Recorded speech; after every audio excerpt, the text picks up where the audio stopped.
একজন মুসলিম হিসেবে আমিও নামাজ পড়ি, রোজা রাখি, বললেন চিত্রনায়িকা বুবলি। সামাজিক যোগাযোগ মাধ্যম থেকে শুরু করে টক অব দ্য টাউন এখন চিত্রনায়িকা শবনম বুবলির খবর। সম্প্রতি এক পডকাস্টে নিজের ব্যক্তিগত বিষয় নিয়ে সমালোচনার কড়া জবাব দেন তিনি। পডকাস্টে ধর্মীয় জায়গা থেকে অভিনেত্রী আরও বলেন, অনেকে হয়তো বলবে উনি তো চলচ্চিত্রের নায়িকা, উনি কেন ধর্ম নিয়ে কথা বলবে?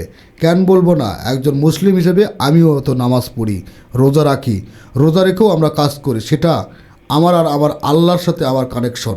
আমি তো কখনোই বলিনি যে আমি 100% হাফেজ। সোশ্যাল মিডিয়ায় যারা নীতি কথা শোনান বা নেতিবাচক মন্তব্য করেন তাদের উদ্দেশ্যে এই অভিনেত্রী পাল্টা প্রশ্ন ছুড়ে দেন। আপনারা তো নায়িকা না যারা লিখছেন, বা আপনারা তো নিজের খুব ভাবছেন যে আপনারা অনেক বড় ইসলামিক মাইন্ডেড। গীবত আর পরনিন্দাকে ইসলাম অন্তত গরিত কাজে উল্লেখ করে বুবলি বলেন, এটা মানুষকে গীবত করা আসলে কি?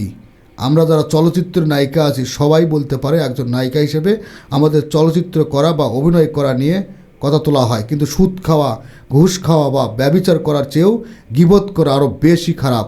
এটা ইসলামের মৃত ভাইয়ের মাংস খাওয়ার সমান। শাকিব খানের সঙ্গে দাম্পত্য প্রসঙ্গে নায়িকা জানান, বিভিন্ন সময় তাদের দ্বন্দ্ব হয়েছে, ভুল বোঝাবুঝি হয়েছে। পুরো সংসারে স্বামী স্ত্রীর মধ্যে এমন পরিস্থিতি আসাটা স্বাভাবিক।